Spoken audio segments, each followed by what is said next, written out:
ఇంకా ప్రైవేట్ అంటే పిచ్చి ప్రేమ. అమరావతిలో ప్రభుత్వ సంస్థలకేమో ఎన్ని కోట్లు, 4 కోట్ల ఎంతో ఇచ్చారట.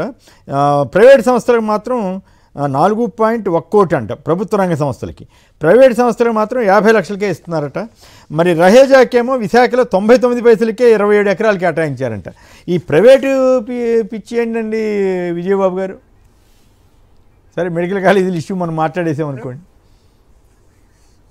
మొత్తం అసలు ఆయన వ్యవహారం అంతా కూడా ఏంటంటే ఒక రాజకీయం అంటే వ్యాపారం కింద, వ్యవహారం అంతా కూడా వ్యాపారం కింద అయిపోయినప్పుడు ప్రైవేటైజేషన్ అంటేనేమో దాంట్లో ప్రతి దాంట్లో కూడా పర్సంటేజ్లు ఉంటాయి, వ్యవహారాలు ఉంటాయి, ఇవన్నీ కూడా ఉంటాయి. ఆయన ఉద్దేశం ఏంటంటే ఆ పార్టీ కనీసం ఒక 100 సంవత్సరాల వరకు కూడా ఆర్థికంగా బలోపేతం కావాలన్నదే లక్ష్యం. నిన్న మొన్న కూడా చూశాను, ప్రతి చోట కూడా పార్టీ కార్యాలయాలకు కూడా భూముల్ని కారు చౌకగా కేటాయించుకునేటువంటి పని చేస్తున్నారట లీజు పేరు మీద. సో ఆయన ప్రజల్లో పార్టీని, తన యొక్క వ్యవహారాన్ని పటిష్టంగా 10 కాలాల పాటు ఉండాలని కోరుకోకుండా ఆర్థికంగా బలోపేతం అవ్వాలని కోరుకోవడం అనేది అసలు మరి అంతుపట్టనటువంటి అంశం అండి. అందుబాటులో పోవడం కాదు సార్, కాదు మీరు పొరపాటు పడుతున్నారు. అందుబాటులో పోవడం కోసం కాదు, అదొక స్ట్రాటజీ. ఒకవేళ ఓడిపోయినా ఈ డబ్బు ఆర్థికంగా కార్యకర్తల్ని బలోపేతం చేస్తారు, నెక్స్ట్ టైం ఉపయోగపడతారు కదా, ఎలక్షన్ టైంలో ఖర్చు పెడతారు కదా, అదొక స్ట్రాటజీ. ఆయన ఆ విషయాల్లో ఆయన్ని మనం మెచ్చుకోవాల్సింది. అటువంటి స్ట్రాటజీస్ ప్రతిసారి ఆ ఫార్ములా ప్రతిసారి పనిచేయదండి. ఇప్పుడు ఆయన ఉద్దేశం ఏంటంటే రాజకీయాలు పూర్తిగా ఏంటంటే ఆర్థికమయం అయిపోయినాయి అని చెప్పని అంటారు. దానికోసం చెప్పండి ఆర్థికంగా మనం ఇప్పటికే ఆయన దేశంలోనే అత్యంత సంపన్నుడైనటువంటి ముఖ్యమంత్రి, అతి పేద రాష్ట్రానికి. అదేవిధంగా అత్యంత ధనిక అయినటువంటి పార్టీ, ప్రాంతీయ పార్టీ ఏదన్నా ఉంది అంటే అది తెలుగుదేశం పార్టీ. కానీ ఇంకా మరి ప్రజా సంక్షేమాన్ని గాలికి వదిలేసి ప్రైవేటుగా పరం చేసి ప్రైవేటు వ్యక్తులను కూడా ఉద్ధరించి వాళ్ళందరినీ కూడా తన సొంత దీని కింద ఇలా కాలం ఉంచుకోవాలనుకుంటున్నాడు. కానీ ఆ వ్యాపారస్తుల యొక్క మెంటాలిటీ ఎలా ఉంటుందంటే, ఈ రోజు నువ్వు పవర్లో ఉన్నావు కాబట్టి నీ వెంట. ఇప్పుడు ఆదానీని తీసుకోండి, ఆదాని అనే ఆయన మొన్నటి వరకు కూడా జగన్మోహన్ రెడ్డి గారితో కలిసి ఆయన డిస్కస్ చేశారు. గూగుల్ అన్నాడు, అదన్నాడు, ఇదన్నాడు. ఇప్పుడు ఈయన వచ్చాడు, ఈయనతో వ్యాపారస్తులకి సెంటిమెంట్స్ ఏముంటాయండి అది. కాబట్టి అనవసరంగా ప్రజాధనాన్ని, ప్రజల ఆస్తుల్ని కొంతమంది వ్యక్తులకు దోచిపెట్టడం అనేది చాలా అన్యాయం, దుర్మార్గం, దారుణం. దీనివల్ల వాళ్ళు తనకి కన్సర్న్ గా ఉంటారనుకోవడం పొరపాటు. మీతో పాటు ఉన్నటువంటి గతంలో మీతో పాటు ఉన్నటువంటి రాజకీయ నాయకులే తదనంతర కాలంలో మీతో లేరు. ఓకే, విష్ణు గారు చెప్పండి. ఇంకా అయిపోయిందా, ఇంకా ఉందా, మాట్లాడాలా? అదే చెప్తున్నాను. రైట్, ఆయన ఆలోచించుకోవాల్సినటువంటి పరిస్థితి ఇది. రాష్ట్రాన్ని ఇంత దారుణంగా కొంతమంది వ్యక్తుల చేతికి దోచిపెట్టడం అనేది డెఫినెట్ గా ఒక తిరుగుబాటు అనేది వస్తుందండి సగటు ప్రజల్లో. చూసి కడుపు మండిపోతా ఉంది. ఈ రోజున మీ యొక్క అణచివేత విధానాలకు వాళ్ళు భయపడి ఊరుకుంటున్నారేమో తప్ప ఆ మౌనం అనేటువంటిది ఏంటంటే అది కేవలం ఏదో ఉదాసీనం అనుకుంటే పొరపాటు. డెఫినెట్ గా వాళ్ళు తిరగబడేటువంటి రోజు వస్తుందండి. రైట్, విష్ణు గారు చెప్పండి. ఇప్పుడు TCS ఇంకా 1-2 సంవత్సరాలకి ఇచ్చిన తర్వాత ఇంకెవరికి ఇవ్వమని చెప్పినట్టుగా విన్నా నేను. బట్ ఇప్పుడు మళ్ళీ రహేజాకి 99 పైసలకేనంట. అమరావతిలోనేమో కొందరికేమో 50 లక్షలకి, కొందరికేమో 4 కోట్లంట. ఏమిటి అసలు ఈ వ్యత్యాసం? ప్రభుత్వ రంగ సంస్థలకైతే 4 కోట్లు, ప్రైవేట్ వాళ్ళకైతే 50 లక్షలంట. సో ఈ 99 పైసల స్కీమ్ ఏంటండి? ఇప్పుడు ల్యాండ్ కోసం వచ్చేవాళ్ళు వస్తారు కదా, అచ్చంగా ఆ తర్వాత వాడతారో పెడతారో అది వేరే విషయం. అంటే రాష్ట్ర ప్రభుత్వానికి, మరి కూటమి ప్రభుత్వానికి, తెలుగుదేశం నాయకుడు చంద్రబాబు నాయుడు గారికి భూ విధానం మీద ఒక స్పష్టమైనటువంటి పాలసీ అనేది లేదు రాష్ట్ర ప్రభుత్వానికి. ఎందుకంటే వాళ్ళకు కావాల్సినటువంటి వాళ్ళకేమో ఒక పద్ధతి, ప్రభుత్వ రంగ సంస్థలైనటువంటి కాగ్ కానీ లేకపోతే NTPC సంబంధించినటువంటి సంస్థలకేమో 4 కోట్ల రూపాయలు, అదే ప్రైవేటు స్కూల్స్కి, ప్రైవేటు వ్యక్తులకు సంబంధించినటువంటి వాళ్ళకేమో 50 లక్షల రూపాయలు. దీంతోపాటు వర్సా కంపెనీ కానీ, ఇండోచిప్ కానీ లేకపోతే ఈ రోజు కొత్తగా మనం చూస్తున్నటువంటి రహేజా. ఈ రోజు రహేజా అనేది కొత్త కాదు. ఆయన ఉమ్మడి రాష్ట్రానికి ముఖ్యమంత్రిగా ఉన్నప్పుడే హైదరాబాద్ నగరంలో రహేజాకి కూడా కొంత ల్యాండ్ని ఈ రకంగానే కట్టబెట్టినటువంటి రికార్డులన్నీ కూడా చెప్తా ఉన్నాయి. ఇప్పుడు మళ్ళీ రూపాయికి ఇవ్వటం, 30 ఎకరాల్లో రూపాయి చొప్పున ఇవ్వటం అనేది అది ఎంతవరకు సమంజసం? ఈ రాష్ట్రంలో ఉన్నటువంటి భూమంతా కూడా ఇష్టానుసారంగా ఇప్పుడు మొత్తం కేబినెట్ మీటింగ్ జరిగింది అని అంటే ఖచ్చితంగా భూ కేటాయింపులు అనేవి ఖచ్చితంగా ఉంటున్నాయి. వాళ్ళు ఎంత పెట్టుబడి పెడతారు, ఎన్ని ఉద్యోగాలు వస్తాయి ఏంటనేది తర్వాత. ముందుగా వాళ్ళు ఎవరైనా అప్లికేషన్ పెడితే దాన్ని ఒక ప్రతిపాదనని కూడా జరిగిపోయినట్టుగా ప్రచారం చేసుకోవడానికి ఈ ప్రభుత్వం తొందరపడుతోంది, ఆత్రం పడుతోంది.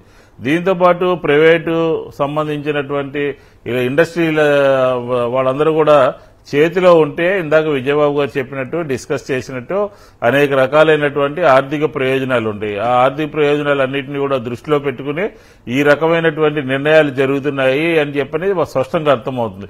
ఎందుకంటే ఒక పాలసీ ఉంటే, ఒక జీవో ఉంటే ఒకరికేమో 4 కోట్లు, ఒకరికేమో 50 లక్షలు, ఒకరికేమో రూపాయి. ఈ రకంగా ఒకే ప్రభుత్వం ఈ రకంగా ఎందుకు నిర్ణయాలు తీసుకోవాలి? ఎందుకుని ఒకరికి ప్రయోజనం కలిగించాలి, ఒకరి దగ్గర డబ్బులు వసూలు చేయాలి? అది దాన్ని బట్టే ఏదో జరుగుతుంది ఒక అభిప్రాయం అనేది స్పష్టంగా మనకు విజయవాడలో లులుకి 400 కోట్ల భూమి 25 కోట్లకే ఇచ్చిందని తెలుగుదేశం మద్దతుదారులైన కొంతమంది కూడా వీడియోలు చేసి పెట్టినటువంటి సందర్భం మనం వీడియోలు చూడటం జరిగింది. అది ఒక చాలా విచిత్రమైన పరిస్థితి.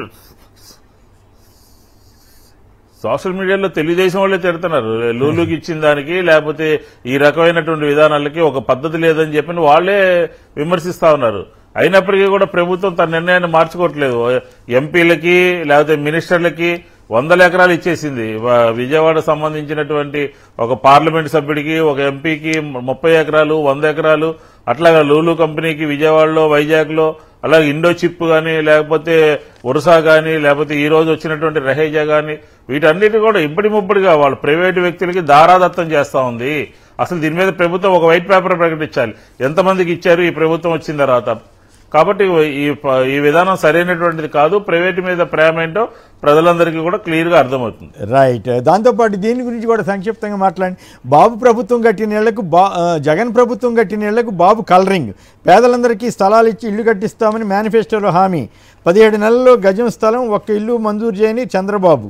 మరి అసలు ఆ రోజుల్లో ఈ స్థలం సరిపోదని చాలా అభ్యంతరకరమైన పదాలు కూడా వాడిన చంద్రబాబు గారు ఇప్పుడు మరి ఆ స్థలం మీద కట్టిన ఇళ్ళు చంద్రబాబు గారు కట్టకపోగా జూన్ 2024 తర్వాత అని చెప్పి కూడా పని కట్టుకుని అడ్వర్టైజ్మెంట్ ఇవ్వటం, ఇప్పుడు సాక్షిలో డీటెయిల్డ్గా ఇప్పుడు మంజూరైనటువంటి వాళ్ళ వ్యక్తుల పేర్లు అవన్నీ కూడా చూపించడం ద్వారా ప్రభుత్వం యొక్క ప్రతిష్ట దెబ్బతిందా? పరువు బోధ ఇట్లా గాలి తీసుకున్నట్టు అవదా?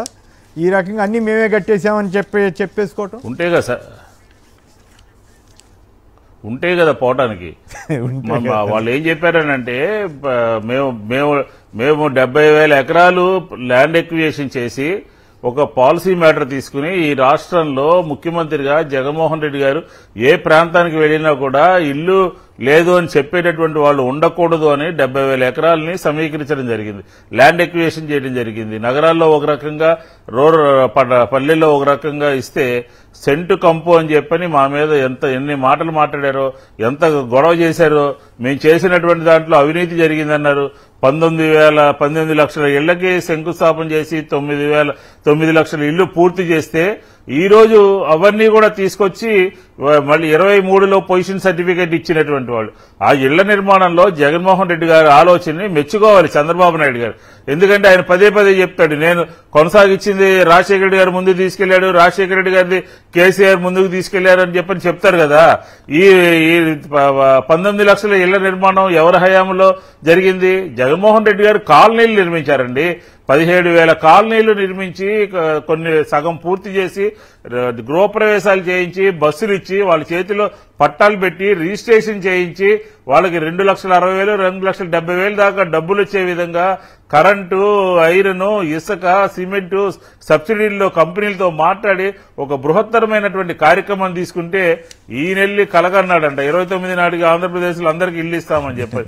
దీన్ని ఏమనుకుంటారు? సామాన్య మానవుడు కూడా పట్టా తీసుకున్న వాళ్ళు కూడా ఏమంటారు, జగన్మోహన్ రెడ్డి గారు ఆలోచన చేస్తే నువ్వు వచ్చి మాకు చేస్తావేంటయా, ఇది ఎప్పుడో ఇచ్చారు 22లోనే 23లోనే అయిపోయింది, ఈ రోజు రంగులేసి మాకు అప్పు చెప్పడం ఏంటి. అయినప్పటికీ కూడా ప్రభుత్వం ఇప్పటికీ కూడా, ఉదాహరణకి విజయవాడ నగరంలో నా సెంట్రల్ కాన్స్టిట్యున్సీలో 8,000 మందికి, 3 కాన్స్టిట్యున్సీలో 24,000 మందికి పక్కనున్నటువంటి అమరావతిలో ఇళ్ల స్థలాలు ఇస్తే, పట్టాలు ఇస్తే ఈ ప్రభుత్వం వచ్చిన తర్వాత క్యాన్సిల్ చేసి కోర్టుకు వెళ్లి వాళ్ళకి 3 సెంట్లు ఇస్తామన్నారు. 17 సంవత్సరాలు 17 మాసాలు అయిపోయింది, 3 సెంట్లు ఇచ్చినటువంటి పరిస్థితి లేదు. ఈ అనేక రకాలుగా వైఫల్యం చెందారు. అసలు హౌసింగ్ ప్రాజెక్టు చంద్రబాబు నాయుడు గారు 14-19 మందిలో చేసినటువంటిది ఒక్క ఇల్లు కూడా కంప్లీట్ చేయలేదు. కాబట్టి ఈ రోజు అక్కడికి పోయి మొత్తం అంతా కూడా నేనే చేసినట్టుగా చెప్పే కార్యక్రమం ఏంటంటే ఎవరో చేస్తే ఎవరో క్రెడిట్ కొట్టేయాలనేది క్లియర్ గా మనకి ఇక్కడ అర్థమవుతోంది.